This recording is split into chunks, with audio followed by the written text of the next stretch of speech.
മറ്റൊരു വീഡിയോയിലേക്ക് ഏവർക്കും സ്വാഗതം. ഇന്നത്തെ വീഡിയോയിൽ ഫ്രഞ്ച് വിപ്ലവവുമായി ബന്ധപ്പെട്ട കുറച്ച് വിവരങ്ങളാണ് ഉൾപ്പെടുത്തിയിരിക്കുന്നത്. ആദ്യത്തെ ചോദ്യം, വിപ്ലവങ്ങളുടെ മാതാവ് എന്നറിയപ്പെടുന്ന വിപ്ലവം. വിപ്ലവങ്ങളുടെ മാതാവ് എന്നറിയപ്പെടുന്ന വിപ്ലവം ഫ്രഞ്ച് വിപ്ലവം. വിപ്ലവങ്ങളുടെ മാതാവ് എന്നാണ് ഫ്രഞ്ച് വിപ്ലവം അറിയപ്പെടുന്നത്. അടുത്ത ചോദ്യം, ഫ്രഞ്ച് വിപ്ലവത്തിന് പ്രചോദനമായി എന്ന് കരുതപ്പെടുന്ന വിപ്ലവം. ഫ്രഞ്ച് വിപ്ലവത്തിന് പ്രചോദനമായി എന്ന് കരുതപ്പെടുന്ന വിപ്ലവം ഏതാണ്? ഉത്തരം അമേരിക്കൻ സ്വാതന്ത്ര്യ സമരം. അമേരിക്കൻ സ്വാതന്ത്ര്യ സമരം. അടുത്ത ചോദ്യം, ഫ്രാൻസ് ഭരിച്ച ലൂയി രാജാക്കന്മാരുടെ വംശം അറിയപ്പെട്ടിരുന്ന പേര്. ഫ്രാൻസ് ഭരിച്ച ലൂയി രാജാക്കന്മാരുടെ വംശം അറിയപ്പെട്ടിരുന്ന പേര്. ഉത്തരം ബൂർബൻ രാജവംശം. ബൂർബൻ രാജവംശം. അടുത്ത ചോദ്യം, ഫ്രഞ്ച് ജനതയെ 3 തട്ടുകളായി തിരിച്ചിരുന്നു. ഇത് അറിയപ്പെട്ടിരുന്ന പേരെന്ത്? എസ്റ്റേറ്റുകൾ. എസ്റ്റേറ്റുകൾ. അടുത്ത ചോദ്യം, ഞാനാണ് രാഷ്ട്രം. രാജാവിൻ്റെ അധികാരങ്ങളെല്ലാം ദൈവം നൽകിയതാണ്. അതിനാൽ രാജാവിനെ ചോദ്യം ചെയ്യാൻ ദൈവത്തിന് മാത്രമേ അധികാരമുള്ളൂ. ഞാനാണ് രാഷ്ട്രം. രാജാവിൻ്റെ അധികാരങ്ങളെല്ലാം ദൈവം നൽകിയതാണ്. അതിനാൽ രാജാവിനെ ചോദ്യം ചെയ്യാൻ ദൈവത്തിന് മാത്രമേ അധികാരമുള്ളൂ എന്ന് പറഞ്ഞത് ലൂയി 14. ലൂയി 14. അടുത്ത ചോദ്യം, വേഴ്സായി കൊട്ടാരം പണികഴിപ്പിച്ച ഫ്രാൻസിലെ രാജാവ് ആരാണ്? വേഴ്സായി കൊട്ടാരം പണികഴിപ്പിച്ച ഫ്രാൻസിലെ രാജാവ്. ഉത്തരം ലൂയി 14. ലൂയി 14 വേഴ്സായി കൊട്ടാരം പണികഴിപ്പിച്ചത്. അടുത്ത ചോദ്യം, എനിക്ക് ശേഷം പ്രളയം എന്ന് പറഞ്ഞ ഫ്രഞ്ച് രാജാവ്. എനിക്ക് ശേഷം പ്രളയം എന്ന് പറഞ്ഞത് ലൂയി 15. എനിക്ക് ശേഷം പ്രളയം എന്ന് പറഞ്ഞത് ലൂയി 15. അടുത്ത ചോദ്യം, സപ്തവത്സര യുദ്ധം നടക്കുമ്പോൾ ഫ്രാൻസിൻ്റെ ഭരണാധികാരി ആരായിരുന്നു? സപ്തവത്സര യുദ്ധം നടക്കുമ്പോൾ ഫ്രാൻസിൻ്റെ ഭരണാധികാരി ലൂയി 15.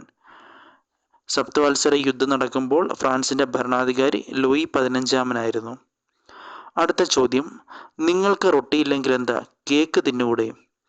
നിങ്ങൾക്ക് റൊട്ടിയില്ലെങ്കിൽ എന്താ കേക്ക് തിന്നുകൂടെ എന്ന് ചോദിച്ച ലൂയി 16 ഭാര്യ. ഉത്തരം മേരി അന്റോയിനെറ്റ്. മേരി അന്റോയിനെറ്റ്. ഫ്രഞ്ച് വിപ്ലവ സമയത്തെ ഫ്രാൻസിൻ്റെ ഭരണാധികാരി ലൂയി 16. ഫ്രഞ്ച് വിപ്ലവ സമയത്തെ ഫ്രാൻസിൻ്റെ ഭരണാധികാരി ലൂയി 16. ഫ്രഞ്ച് സമൂഹത്തിലെ 1-ാം എസ്റ്റേറ്റിൽ ഉൾപ്പെട്ടിരുന്നവർ പുരോഹിതന്മാർ, 2-ാം എസ്റ്റേറ്റിൽ പ്രഭുക്കന്മാർ, 3-ാം എസ്റ്റേറ്റിൽ കച്ചവടക്കാർ, കർഷകർ, കൃഷിക്കാർ, അധ്യാപകർ തുടങ്ങിയ മധ്യവർഗമാണ് ഉൾപ്പെട്ടിരുന്നത്. 1-ാം എസ്റ്റേറ്റിൽ പുരോഹിതന്മാർ, 2-ാം എസ്റ്റേറ്റിൽ പ്രഭുക്കന്മാർ, 3-ാം എസ്റ്റേറ്റിൽ കച്ചവടക്കാർ, കർഷകർ, കൃഷിക്കാർ, അധ്യാപകർ തുടങ്ങിയ മധ്യവർഗം. അടുത്ത ചോദ്യം, കർഷകരിൽ നിന്ന് 1-ാം എസ്റ്റേറ്റുകാർ പിരിച്ചിരുന്ന നികുതി ഏത് പേരിൽ അറിയപ്പെടുന്നു? കർഷകരിൽ നിന്ന് 1-ാം എസ്റ്റേറ്റുകാർ പിരിച്ചിരുന്ന നികുതി ഏത് പേരിൽ അറിയപ്പെടുന്നു? ഉത്തരം തിതേ. തിതേ എന്നാണ് കർഷകരിൽ നിന്ന് 1-ാം എസ്റ്റേറ്റുകാർ പിരിച്ചിരുന്ന നികുതി അറിയപ്പെടുന്നത്. ഇനി 3-ാം എസ്റ്റേറ്റുകാർ സർക്കാരിന് നൽകിയ ഭൂനികുതി ഏത് പേരിലാണ് അറിയപ്പെട്ടിരുന്നത്? 3-ാം എസ്റ്റേറ്റുകാർ സർക്കാരിന് നൽകിയ ഭൂനികുതി ഏത് പേരിലാണ് അറിയപ്പെട്ടിരുന്നത്? ഉത്തരം തൈലേ. ഉത്തരം തൈലേ. SCERT ടെക്സ്റ്റിലെ ടേബിളാണ് ഇവിടെ കൊടുത്തിരിക്കുന്നത്. 1-ാം എസ്റ്റേറ്റിൽ പുരോഹിതന്മാർ, 2-ാം എസ്റ്റേറ്റിൽ പ്രഭുക്കന്മാർ, 3-ാം എസ്റ്റേറ്റിൽ കച്ചവടക്കാർ, എഴുത്തുകാർ, അഭിഭാഷകർ, ഉദ്യോഗസ്ഥർ, അധ്യാപകർ, ബാങ്കർമാർ എന്നിവർ ഉൾപ്പെട്ട മധ്യവർഗം, കർഷകർ, കൈത്തൊഴിൽ ചെയ്യുന്നവർ എന്നിവരൊക്കെയാണ് 3-ാം എസ്റ്റേറ്റിൽ ഉൾപ്പെട്ടിരുന്നത്. ഇനി 1-ാം എസ്റ്റേറ്റിൽ ഉൾപ്പെട്ടിരുന്ന പുരോഹിതന്മാർ, അവർ എല്ലാത്തരം നികുതികളിൽ നിന്നും ഒഴിവാക്കപ്പെട്ടിരുന്നു. ഭരണത്തിൻ്റെയും സൈന്യത്തിൻ്റെയും ഉയർന്ന പദവികൾ നിയന്ത്രിച്ചിരുന്നതും പുരോഹിതന്മാരായിരുന്നു. ധാരാളം ഭൂപ്രദേശം കൈവശം വെച്ചു. കർഷകരിൽ നിന്ന് തിതേ എന്ന പേരിലുള്ള നികുതി പിരിച്ചു. എല്ലാത്തരം നികുതികളിൽ നിന്നും ഒഴിവാക്കപ്പെട്ടവരായിരുന്നു 1-ാമത്തെ എസ്റ്റേറ്റിൽ ഉൾപ്പെട്ട പുരോഹിതന്മാർ. ഭരണത്തിൻ്റെയും സൈന്യത്തിൻ്റെയും ഉയർന്ന പദവികൾ നിയന്ത്രിച്ചിരുന്നതും പുരോഹിതന്മാരാണ്. ഇവർ ധാരാളം ഭൂപ്രദേശം കൈവശം വെച്ചു. കർഷകരിൽ നിന്ന് തിതേ എന്ന പേരിലുള്ള നികുതി പിരിച്ചു. ഇനി 2-ാം എസ്റ്റേറ്റിൽ ഉൾപ്പെട്ടിരുന്നത് പ്രഭുക്കന്മാർ. പ്രഭുക്കന്മാരെയും നികുതികളിൽ നിന്നും ഒഴിവാക്കിയിരുന്നു. ആഡംബര ജീവിതമാണ് ഇവർ നയിച്ചിരുന്നത്. വിശാലമായ ഭൂപ്രദേശം കൈവശം വെച്ചിരുന്നവരാണ് പ്രഭുക്കന്മാരും. 2-ാം എസ്റ്റേറ്റിൽ ഉൾപ്പെട്ടിരുന്നവരാണ് സൈനിക സേവനം നടത്തിയിരുന്നത്. 2-ാം എസ്റ്റേറ്റിൽ ഉൾപ്പെട്ടിരുന്നവരാണ് സൈനിക സേവനം നടത്തിയിരുന്നത്. ഇവർ കർഷകരിൽ നിന്ന് പലതരം നികുതികൾ പിരിച്ചെടുത്തു. വേതനം നൽകാതെ കർഷകരെ കൊണ്ട് പണിയെടുപ്പിക്കുകയും ചെയ്തു. ഇനി അടുത്തത് 3-ാം എസ്റ്റേറ്റുകാർ. മൂന്നാം എസ്റ്റേറ്റിൽ ഉൾപ്പെട്ടിരുന്നത് കച്ചവടക്കാർ, എഴുത്തുകാർ, അഭിഭാഷകർ, ഉദ്യോഗസ്ഥർ, അധ്യാപകർ, ബാങ്കർമാർ എന്നിവരടങ്ങിയ മധ്യവർഗം, കർഷകര്, കൈത്തൊഴിലുകൾ ചെയ്തിരുന്നവർ. ഇവർക്ക് ഭരണത്തിൽ ഒരവകാശവുമില്ല. എന്നാൽ തൈല എന്ന പേരിലുള്ള ഒരു ഭൂനികുതി ഇവർ സർക്കാരിന് നൽകണമായിരുന്നു. ഭരണത്തിൽ ഒരു അവകാശവുമില്ല. തൈല എന്ന പേരിലുള്ള ഒരു ഭൂനികുതി സർക്കാരിന് ഇവർ നൽകണമായിരുന്നു. താഴ്ന്ന സാമൂഹിക പദവി മാത്രം ഉണ്ടായിരുന്നവരാണ് മൂന്നാം എസ്റ്റേറ്റുകാർ. ഇവർ പ്രഭുക്കന്മാർക്കും പുരോഹിതന്മാർക്കും നികുതി നൽകണമായിരുന്നു. പ്രഭുക്കന്മാർക്കും പുരോഹിതന്മാർക്കും നികുതി നൽകണമായിരുന്നു. അടുത്ത ചോദ്യം, ഫ്രാൻസിന്റെ പാർലമെന്റ് അറിയപ്പെട്ടിരുന്നത് ഏത് പേരിൽ? ഫ്രാൻസിന്റെ പാർലമെന്റ് അറിയപ്പെട്ടിരുന്നത് ഏത് പേരിൽ? ഉത്തരം സ്റ്റേറ്റ് ജനറൽ. സ്റ്റേറ്റ് ജനറൽ എന്ന പേരിലാണ് ഫ്രാൻസിന്റെ പാർലമെന്റ് അറിയപ്പെട്ടിരുന്നത്. അടുത്ത ചോദ്യം, പ്രഭുക്കന്മാർ പോരാടുന്നു, വൈദികർ പ്രാർത്ഥിക്കുന്നു, സാധാരണ ജനങ്ങൾ നികുതി കൊടുക്കുന്നു എന്ന പഴമൊഴി ഏത് വിപ്ലവവുമായി ബന്ധപ്പെട്ടിരിക്കുന്നു? പ്രഭുക്കന്മാർ പോരാടുന്നു, വൈദികർ പ്രാർത്ഥിക്കുന്നു, സാധാരണ ജനങ്ങൾ നികുതി കൊടുക്കുന്നു എന്ന പഴമൊഴി ഏത് വിപ്ലവവുമായി ബന്ധപ്പെട്ടിരിക്കുന്നു? ഉത്തരം ഫ്രഞ്ച് വിപ്ലവം. ഫ്രഞ്ച് വിപ്ലവം. അടുത്ത ചോദ്യം, സ്വാതന്ത്ര്യം, സമത്വം, സാഹോദര്യം എന്നീ മുദ്രാവാക്യങ്ങൾ ലോകത്തിന് സംഭാവന ചെയ്ത വിപ്ലവം ഏതാണ്? സ്വാതന്ത്ര്യം, സമത്വം, സാഹോദര്യം എന്നീ മുദ്രാവാക്യങ്ങൾ ലോകത്തിന് സംഭാവന ചെയ്തത് ഫ്രഞ്ച് വിപ്ലവം. ഫ്രഞ്ച് വിപ്ലവം. അടുത്ത ചോദ്യം, ടെന്നീസ് കോർട്ട് പ്രതിജ്ഞ ഏത് വിപ്ലവവുമായി ബന്ധപ്പെട്ടിരിക്കുന്നു? ഫ്രഞ്ച് വിപ്ലവം. ടെന്നീസ് കോർട്ട് പ്രതിജ്ഞയും ഫ്രഞ്ച് വിപ്ലവവുമായി ബന്ധപ്പെട്ടിരിക്കുന്നു. അടുത്ത ചോദ്യം, റൊട്ടിക്കുമേൽ ഉണ്ടായിരുന്ന നികുതി ഏത് പേരിലാണ് അറിയപ്പെടുന്നത്? റൊട്ടിക്കുമേൽ ഉണ്ടായിരുന്ന നികുതി ഏത് പേരിലാണ് അറിയപ്പെട്ടിരുന്നത്? ഉത്തരം ബെനാലൈറ്റ്സ്. ബെനാലൈറ്റ്സ് എന്ന പേരിലാണ് റൊട്ടിക്കുമേൽ ഉണ്ടായിരുന്ന നികുതി അറിയപ്പെട്ടിരുന്നത്. മദ്യത്തിന് നൽകിയിരുന്ന നികുതി അറിയപ്പെട്ടിരുന്നത് ബെനാവിൻ. മദ്യത്തിന് നൽകിയിരുന്ന നികുതി അറിയപ്പെട്ടിരുന്നത് ബെനാവിൻ. അടുത്ത നികുതി, റോഡിനും പാലത്തിനുമായി ജനങ്ങൾ ഗവൺമെന്റിനും പ്രഭുക്കന്മാർക്ക് നൽകിയിരുന്ന നികുതിയാണ് പിയേജസ്. റോഡിനും പാലത്തിനുമായി ജനങ്ങൾ ഗവൺമെന്റിനും പ്രഭുക്കന്മാർക്ക് നൽകിയിരുന്ന നികുതിയാണ് പിയേജസ്. ഉപ്പിന് നൽകിയിരുന്ന നികുതി ഗബെല്ലെ എന്ന പേരിൽ അറിയപ്പെടുന്നു. ഉപ്പിന് നൽകിയിരുന്ന നികുതി ഗബെല്ലെ എന്ന പേരിൽ അറിയപ്പെടുന്നു. അടുത്ത ചോദ്യം, ലൂയി 16 സ്റ്റേറ്റ് ജനറൽ വിളിച്ചു ചേർത്ത വർഷം? ലൂയി 16 സ്റ്റേറ്റ് ജനറൽ വിളിച്ചു ചേർത്ത വർഷം? ഉത്തരം 1789. 1789. അടുത്ത ചോദ്യം, ടെന്നീസ് കോർട്ട് പ്രതിജ്ഞ നടന്ന തീയതി? ടെന്നീസ് കോർട്ട് പ്രതിജ്ഞ നടന്ന തീയതി 1789 ജൂൺ 20. 1789 ജൂൺ 20. അടുത്ത ചോദ്യം, ഫ്രഞ്ച് വിപ്ലവവുമായി ബന്ധപ്പെട്ട് തകർക്കപ്പെട്ട ജയിൽ ഏതാണ്? ഫ്രഞ്ച് വിപ്ലവവുമായി ബന്ധപ്പെട്ട് തകർക്കപ്പെട്ട ജയിൽ ഏതാണ്? ഉത്തരം ബാസ്റ്റിൽ ജയിൽ.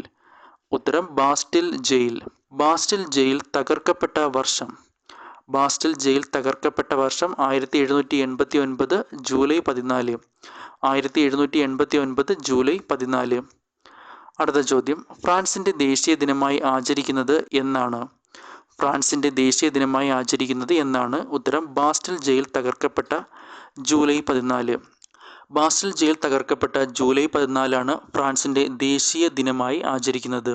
അടുത്ത ചോദ്യം, ബൂർബൻ രാജവാഴ്ചയുടെ പ്രതീകമായി കണക്കാക്കിയിരുന്ന ജയിൽ ഏതാണ്? ബൂർബൻ രാജവാഴ്ചയുടെ പ്രതീകമായി കണക്കാക്കിയിരുന്ന ജയിലാണ് ബാസ്റ്റിൽ ജയിൽ. ബൂർബൻ രാജവാഴ്ചയുടെ പ്രതീകമായി കണക്കാക്കിയിരുന്ന ജയിലാണ് ബാസ്റ്റിൽ ജയിൽ. ബാസ്റ്റിൽ ജയിൽ. അടുത്ത ചോദ്യം, ഫ്രഞ്ച് വിപ്ലവത്തിന്റെ ആരംഭമായി കണക്കാക്കപ്പെട്ടിരുന്നത് എന്താണ്? ഫ്രഞ്ച് വിപ്ലവത്തിന്റെ ആരംഭമായി കണക്കാക്കപ്പെട്ടിരുന്നത് എന്താണ്? ഉത്തരം ബാസ്റ്റിൽ ജയിൽ തകർക്കപ്പെട്ട സംഭവം. ബാസ്റ്റിൽ ജയിൽ തകർക്കപ്പെട്ട സംഭവം. അടുത്ത ചോദ്യം, ഫ്രഞ്ച് ദേശീയ അസംബ്ലി മനുഷ്യാവകാശ പ്രഖ്യാപനം പാസാക്കിയ വർഷം? ഫ്രഞ്ച് ദേശീയ അസംബ്ലി മനുഷ്യാവകാശ പ്രഖ്യാപനം പാസാക്കിയ വർഷം? 1789 ഓഗസ്റ്റ് 12. 1789 ഓഗസ്റ്റ് 12. അടുത്ത ചോദ്യം, ഫ്രാൻസ് റിപ്പബ്ലിക്കായ വർഷം? ഫ്രാൻസ് റിപ്പബ്ലിക്കായ വർഷം 1792. ഫ്രാൻസ് റിപ്പബ്ലിക്കായത് 1792. അടുത്ത ചോദ്യം, ഫ്രാൻസിന്റെ ആഭ്യന്തര കാര്യങ്ങൾ നിയന്ത്രിക്കാൻ ഒരു പൊതു സുരക്ഷാ കമ്മിറ്റി രൂപീകരിച്ച വർഷം? ഫ്രാൻസിന്റെ ആഭ്യന്തര കാര്യങ്ങൾ നിയന്ത്രിക്കാൻ ഒരു പൊതു സുരക്ഷാ കമ്മിറ്റി രൂപീകരിച്ച വർഷം 1793. 1793. അടുത്ത ചോദ്യം, ഫ്രഞ്ച് വിപ്ലവാനന്തരം പൊതുസുരക്ഷാ കമ്മിറ്റിയുടെ തലവനായി നിയമിതനായത് ആര്? ഫ്രഞ്ച് വിപ്ലവാനന്തരം പൊതുസുരക്ഷാ കമ്മിറ്റിയുടെ തലവനായി നിയമിതനായത് ആര്? ഉത്തരം റോബിസ്പിയർ. ഉത്തരം റോബിസ്പിയർ. അടുത്ത ചോദ്യം, റോബിസ്പിയർ രൂപം കൊടുത്ത ഫ്രാൻസിലെ രാഷ്ട്രീയ ക്ലബ്ബ് ഏത്? റോബിസ്പിയർ രൂപം കൊടുത്ത ഫ്രാൻസിലെ രാഷ്ട്രീയ ക്ലബ്ബ്. ഉത്തരം ജാക്കോബിയൻ ക്ലബ്ബ്. Jacobian club. അടുത്ത ചോദ്യം, ഫ്രഞ്ച് വിപ്ലവത്തോടനുബന്ധിച്ച് രാഷ്ട്രീയ തടവുകാരെ കൂട്ടക്കൊല ചെയ്ത സംഭവം അറിയപ്പെടുന്ന പേര്? ഫ്രഞ്ച് വിപ്ലവത്തോടനുബന്ധിച്ച് രാഷ്ട്രീയ തടവുകാരെ കൂട്ടക്കൊല ചെയ്ത സംഭവം അറിയപ്പെടുന്ന പേര് സെപ്റ്റംബർ കൂട്ടക്കൊല. സെപ്റ്റംബർ കൂട്ടക്കൊല. സെപ്റ്റംബർ കൂട്ടക്കൊല നടന്ന വർഷം 1792. സെപ്റ്റംബർ കൂട്ടക്കൊല നടന്നത് 1792. അടുത്ത ചോദ്യം, ഗില്ലറ്റിൻ ഉപയോഗിച്ച് വധിക്കപ്പെട്ട ഫ്രഞ്ച് ചക്രവർത്തിയും ഭാര്യയും? ഗില്ലറ്റിൻ ഉപയോഗിച്ച് വധിക്കപ്പെട്ട ഫ്രഞ്ച് ചക്രവർത്തിയും ഭാര്യയും ലൂയി 16നും ഭാര്യ മേരി ആന്റോയിനറ്റും. ലൂയി 16നും ഭാര്യ മേരി ആന്റോയിനറ്റും ഗില്ലറ്റിൻ ഉപയോഗിച്ചാണ് വധിക്കപ്പെട്ടത്. അടുത്ത ചോദ്യം, ശത്രുക്കളെ ഗില്ലറ്റിൻ ഉപയോഗിച്ച് വധിച്ചിരുന്ന 1793 ജൂലൈ മുതൽ 1794 ജൂലൈ വരെയുള്ള ഫ്രാൻസിൽ നിലനിന്നിരുന്ന ഭരണം അറിയപ്പെട്ടിരുന്ന പേരാണ് ഭീകരവാഴ്ച അഥവാ റെയിൻ ഓഫ് ടെറർ. ശത്രുക്കളെ ഗില്ലറ്റിൻ ഉപയോഗിച്ച് വധിച്ചിരുന്ന 1793 ജൂലൈ മുതൽ 1794 ജൂലൈ വരെ ഫ്രാൻസിൽ നിലനിന്നിരുന്ന ഭരണം ഭീകരവാഴ്ച അഥവാ റെയിൻ ഓഫ് ടെറർ എന്ന പേരിൽ അറിയപ്പെടുന്നു. അടുത്ത ചോദ്യം, ഫ്രഞ്ച് വിപ്ലവത്തിൻ്റെ ശിശു, ലിറ്റിൽ കോർപ്പറൽ എന്നിങ്ങനെ അറിയപ്പെട്ടിരുന്നത് ആരെയാണ്? ഫ്രഞ്ച് വിപ്ലവത്തിൻ്റെ ശിശു, ലിറ്റിൽ കോർപ്പറൽ എന്നിങ്ങനെ അറിയപ്പെട്ടിരുന്നത് ആരെ? ഉത്തരം നെപ്പോളിയൻ ബോണോപ്പാർട്ടിനെ. നെപ്പോളിയൻ ബോണോപ്പാർട്ടിനെയാണ് ഫ്രഞ്ച് വിപ്ലവത്തിൻ്റെ ശിശു, ലിറ്റിൽ കോർപ്പറൽ എന്നിങ്ങനെ അറിയപ്പെട്ടിരുന്നത്. ആധുനിക ഫ്രാൻസിൻ്റെ ശില്പി എന്നറിയപ്പെടുന്നതും നെപ്പോളിയനെയാണ്. ആധുനിക ഫ്രാൻസിൻ്റെ ശില്പി എന്നതും നെപ്പോളിയൻ ബോണോപ്പാർട്ടാണ്. അടുത്ത ചോദ്യം, നെപ്പോളിയൻ ബോണോപ്പാർട്ട് ഫ്രാൻസിൻ്റെ അധികാരം പിടിച്ചെടുത്ത വർഷം? നെപ്പോളിയൻ ബോണോപ്പാർട്ട് ഫ്രാൻസിൻ്റെ അധികാരം പിടിച്ചെടുത്ത വർഷം 1799. 1799. അടുത്ത ചോദ്യം, നെപ്പോളിയൻ ഫ്രാൻസിൻ്റെ ചക്രവർത്തിയായത് 1804. നെപ്പോളിയൻ ഫ്രാൻസിൻ്റെ ചക്രവർത്തിയായത് 1804. ഇംഗ്ലണ്ടിനെതിരെ നെപ്പോളിയൻ ആവിഷ്കരിച്ച നയം ഏത് പേരിലാണ് അറിയപ്പെടുന്നത്? ഇംഗ്ലണ്ടിനെതിരെ നെപ്പോളിയൻ ആവിഷ്കരിച്ച നയം ഏത് പേരിൽ അറിയപ്പെടുന്നു? നെപ്പോളിയൻ കൊണ്ടുവന്ന കുറച്ച് ഭരണപരിഷ്കാരങ്ങളാണ് ചിത്രത്തിൽ കാണിച്ചിരിക്കുന്നത്. കർഷകരെ കൃഷിഭൂമിയുടെ ഉടമകളാക്കി, പൊതുകടം ഇല്ലാതാക്കാൻ സിങ്കിങ് ഫണ്ട് എന്ന പേരിൽ ഒരു പ്രത്യേക ഫണ്ട് രൂപീകരിച്ചു, ഗതാഗത പുരോഗതിക്കായി നിരവധി റോഡുകൾ നിർമ്മിച്ചു. കർഷകരെ കൃഷിഭൂമിയുടെ ഉടമകളാക്കി, പൊതുകടം ഇല്ലാതാക്കാൻ സിങ്കിങ് ഫണ്ട് എന്ന പേരിൽ ഒരു പ്രത്യേക ഫണ്ട് രൂപീകരിച്ചു, ഗതാഗത പുരോഗതിക്കായി നിരവധി റോഡുകൾ നിർമ്മിച്ചു. പുരോഹിതന്മാരുടെ മേൽ രാജ്യത്തിൻ്റെ നിയന്ത്രണം ഏർപ്പെടുത്തി. സാമ്പത്തിക പ്രവർത്തനങ്ങൾക്കായി ബാങ്ക് ഓഫ് ഫ്രാൻസ് സ്ഥാപിച്ചു. നിലവിലുള്ള നിയമങ്ങൾ ക്രോഡീകരിച്ച ഒരു പുതിയ നിയമസംഹിതയുണ്ടാക്കി. പുരോഹിതന്മാരുടെ മേൽ രാജ്യത്തിൻ്റെ നിയന്ത്രണം ഏർപ്പെടുത്തി. സാമ്പത്തിക പ്രവർത്തനങ്ങൾക്കായി ബാങ്ക് ഓഫ് ഫ്രാൻസ് സ്ഥാപിച്ചു. നിലവിലുള്ള നിയമങ്ങൾ ക്രോഡീകരിച്ച ഒരു പുതിയ നിയമസംഹിതയുണ്ടാക്കി. അടുത്ത ചോദ്യം, നെപ്പോളിയൻ പരാജയപ്പെട്ട ട്രാഫൽഗർ യുദ്ധം നടന്ന വർഷം? നെപ്പോളിയൻ പരാജയപ്പെട്ട ട്രാഫൽഗർ യുദ്ധം നടന്ന വർഷം 1805. 1805. ട്രാഫൽഗർ യുദ്ധത്തിൽ നെപ്പോളിയനെ പരാജയപ്പെടുത്തിയ ഇംഗ്ലണ്ടിൻ്റെ സൈനിക ജനറൽ ആരാണ്? ട്രാഫൽഗർ യുദ്ധത്തിൽ നെപ്പോളിയനെ പരാജയപ്പെടുത്തിയ ഇംഗ്ലണ്ടിൻ്റെ സൈനിക ജനറൽ നെൽസൺ. ഉത്തരം നെൽസൺ. അടുത്ത ചോദ്യം, 1814 നെപ്പോളിയനെ നാടുകടത്തിയത് എവിടേക്കാണ്? 1814 നെപ്പോളിയനെ നാടുകടത്തിയത് എവിടേക്ക്? ഉത്തരം എൽബ ദ്വീപിലേക്ക്. എൽബ ദ്വീപിലേക്ക്. അടുത്ത ചോദ്യം, യൂറോപ്യൻ സഖ്യസൈന്യത്തോട് പരാജയപ്പെട്ട് നെപ്പോളിയന് അധികാരം നഷ്ടമായ യുദ്ധം? യൂറോപ്യൻ സഖ്യസൈന്യത്തോട് പരാജയപ്പെട്ട് നെപ്പോളിയന് അധികാരം നഷ്ടമായ യുദ്ധം വാട്ടർലൂ യുദ്ധം. വാട്ടർലൂ യുദ്ധം. വാട്ടർലൂ യുദ്ധം നടന്ന വർഷം 1815. വാട്ടർലൂ യുദ്ധം നടന്ന വർഷം 1815. വാട്ടർലൂ യുദ്ധത്തിൽ നെപ്പോളിയനെ പരാജയപ്പെടുത്തിയത് ആർതർ വെല്ലസ്ലി. വാട്ടർലൂ യുദ്ധത്തിൽ നെപ്പോളിയനെ പരാജയപ്പെടുത്തിയത് ആർതർ വെല്ലസ്ലി. അടുത്ത ചോദ്യം, ഞാനാണ് വിപ്ലവം എന്ന് പ്രഖ്യാപിച്ച ഫ്രഞ്ച് ചക്രവർത്തി? ഞാനാണ് വിപ്ലവം എന്ന് പ്രഖ്യാപിച്ച ഫ്രഞ്ച് ചക്രവർത്തി നെപ്പോളിയൻ ബോണോപ്പാർട്ട്. നെപ്പോളിയൻ ബോണോപ്പാർട്ട്. ഫ്രാൻസിൻ്റെ ജസ്റ്റീനിയൻ എന്നറിയപ്പെടുന്നതും നെപ്പോളിയനാണ്. ഫ്രാൻസിൻ്റെ ജസ്റ്റീനിയൻ എന്ന പേരിൽ അറിയപ്പെടുന്നതും നെപ്പോളിയനാണ്. അസാധ്യമായത് ഒന്നുമില്ല. 100 ബാനറ്റുകളേക്കാൾ ശക്തമാണ് 4 പത്രങ്ങൾ. വരും തലമുറ തന്നെ ഓർക്കുന്നത് തൻ്റെ നിയമസംഹിതകളിലൂടെ ആയിരിക്കും എന്നിങ്ങനെയൊക്കെ അഭിപ്രായപ്പെട്ടത് ആരാണ്? അസാധ്യമായത് ഒന്നുമില്ല. 100 ബാനറ്റുകളേക്കാൾ ശക്തമാണ് 4 പത്രങ്ങൾ. വരും തലമുറ തന്നെ ഓർക്കുന്നത് തൻ്റെ നിയമസംഹിതയിലൂടെ ആയിരിക്കും എന്നിങ്ങനെയൊക്കെ പറഞ്ഞത് നെപ്പോളിയൻ ബോണപ്പാർട്ട്. എനിക്ക് നല്ല അമ്മമാരെ തരൂ, ഞാൻ നിങ്ങൾക്ക് നല്ല രാഷ്ട്രം തരാം എന്ന് പറഞ്ഞതും നെപ്പോളിയനാണ്. എനിക്ക് നല്ല അമ്മമാരെ തരൂ, ഞാൻ നിങ്ങൾക്ക് നല്ല രാഷ്ട്രം തരാം എന്ന് പറഞ്ഞതും നെപ്പോളിയനാണ്. മാൻ ഓഫ് ഡെസ്റ്റിനി അഥവാ വിധിയുടെ മനുഷ്യൻ എന്നറിയപ്പെട്ടിരുന്നത് നെപ്പോളിയൻ. മാൻ ഓഫ് ഡെസ്റ്റിനി അഥവാ വിധിയുടെ മനുഷ്യൻ എന്നിങ്ങനെ അറിയപ്പെട്ടിരുന്നത് നെപ്പോളിയൻ. നെപ്പോളിയന്റെ കുതിരയുടെ പേര് മാരങ്കോ. നെപ്പോളിയന്റെ കുതിരയുടെ പേരാണ് മാരങ്കോ. വാട്ടർലൂ എന്ന സ്ഥലം നിലവിൽ ഏത് രാജ്യത്തിന്റെ ഭാഗമാണ്? വാട്ടർലൂ എന്ന സ്ഥലം നിലവിൽ ഏത് രാജ്യത്തിന്റെ ഭാഗമാണ്? ഉത്തരം ബെൽജിയം. അടുത്ത ചോദ്യം, വാട്ടർലൂ യുദ്ധത്തിലെ പരാജയശേഷം നെപ്പോളിയനെ നാടുകടത്തിയത് എവിടേക്കാണ്? വാട്ടർലൂ യുദ്ധത്തിന്റെ പരാജയശേഷം നെപ്പോളിയനെ നാടുകടത്തിയത് എവിടേക്കാണ്? ഉത്തരം സെന്റ് ഹെലേന ദ്വീപിലേക്ക്. 1821. സെന്റ് ഹെലേന ദ്വീപിലേക്ക് 1821. അടുത്ത ചോദ്യം, ഫ്രാൻസിന്റെ പൊതുകടം ഇല്ലാതാക്കുവാൻ നെപ്പോളിയൻ കൊണ്ടുവന്ന ഫണ്ട്. ഫ്രാൻസിന്റെ പൊതുകടം ഇല്ലാതാക്കുവാൻ നെപ്പോളിയൻ കൊണ്ടുവന്ന ഫണ്ട്.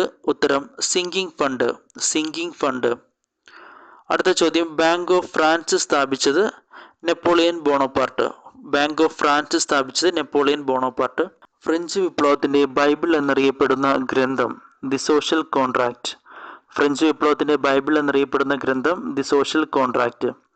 ദി സോഷ്യൽ കോൺട്രാക്ട് എന്ന ഗ്രന്ഥം രചിച്ചത് റൂസോ. ഫ്രഞ്ച് വിപ്ലവത്തിന്റെ പ്രവാചകൻ എന്നറിയപ്പെടുന്നത് റൂസോ. സ്വതന്ത്രമായി ജനിക്കുന്ന മനുഷ്യൻ എവിടെയും ചങ്ങലയിലാണ് എന്ന് അഭിപ്രായപ്പെട്ടത് റൂസോ. ഭരിക്കുന്നവരും ഭരിക്കപ്പെടുന്നവരും തമ്മിലുള്ള ഒരു സാമൂഹിക ഉടമ്പടിയുടെ ഫലമാണ് ഭരണകൂടം. സ്വതന്ത്രനായി ജനിക്കുന്ന മനുഷ്യർ എവിടെയും ചങ്ങലയിലാണ് എന്ന് അഭിപ്രായപ്പെട്ടത് റൂസോ. ഭരിക്കുന്നവരും ഭരിക്കപ്പെടുന്നവരും തമ്മിലുള്ള ഒരു സാമൂഹിക ഉടമ്പടിയുടെ ഫലമാണ് ഭരണകൂടം എന്ന് അഭിപ്രായപ്പെട്ടത് റൂസോ. അടുത്ത ചോദ്യം, വിദ്യാഭ്യാസവുമായി ബന്ധപ്പെട്ട് റൂസോ എഴുതിയ കൃതി എമിലി. ഉത്തരം എമിലി. അടുത്ത ചോദ്യം, റൂസോയുടെ മറ്റ് പ്രധാന കൃതികൾ ഡയലോഗ്, കൺഫെഷൻസ്. അടുത്ത ചോദ്യം, ഫ്രാൻസ് തുമ്മിയാൽ യൂറോപ്പിനാകെ ജലദോഷം പിടിക്കുമെന്ന് അഭിപ്രായപ്പെട്ടത് ആസ്ട്രിയൻ ഭരണാധികാരിയായിരുന്ന മെറ്റേണി. ഫ്രാൻസ് തുമ്മിയാൽ ലോകത്തിനാകെ ജലദോഷം പിടിക്കുമെന്ന് അഭിപ്രായപ്പെട്ടത് ഓസ്ട്രിയൻ ഭരണാധികാരിയായിരുന്ന മെറ്റേണി. അടുത്ത ചോദ്യം, ഫ്രഞ്ച് വിപ്ലവത്തിന്റെ 100ാം വാർഷികത്തോടനുബന്ധിച്ച് പാരീസിൽ നിർമ്മിക്കപ്പെട്ട ഗോപുരം ഈഫൽ ടവർ. ഫ്രഞ്ച് വിപ്ലവത്തിന്റെ പിതാവ് എന്നറിയപ്പെടുന്നത് വോൾട്ടയർ. ദൈവമില്ലെങ്കിൽ നമുക്കൊരു ദൈവത്തെ സൃഷ്ടിക്കേണ്ടി വരും എന്ന്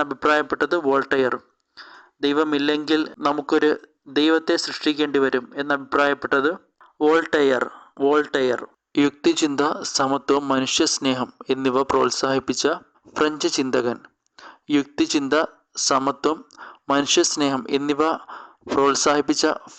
ചിന്തകൻ. ഉത്തരം വോൾട്ടയർ. അടുത്ത ചോദ്യം, ഫ്രഞ്ച് വിപ്ലവത്തിന്റെ ഓർമ്മയ്ക്കായി ശ്രീരംഗപട്ടണം പട്ടണത്തിൽ സ്വാതന്ത്ര്യത്തിന്റെ മരം നട്ട ഭരണാധികാരി. ഉത്തരം ടിപ്പു സുൽത്താൻ. ഫ്രാൻസിലെ ജാക്കോബിൻ ക്ലബിൽ അംഗമായ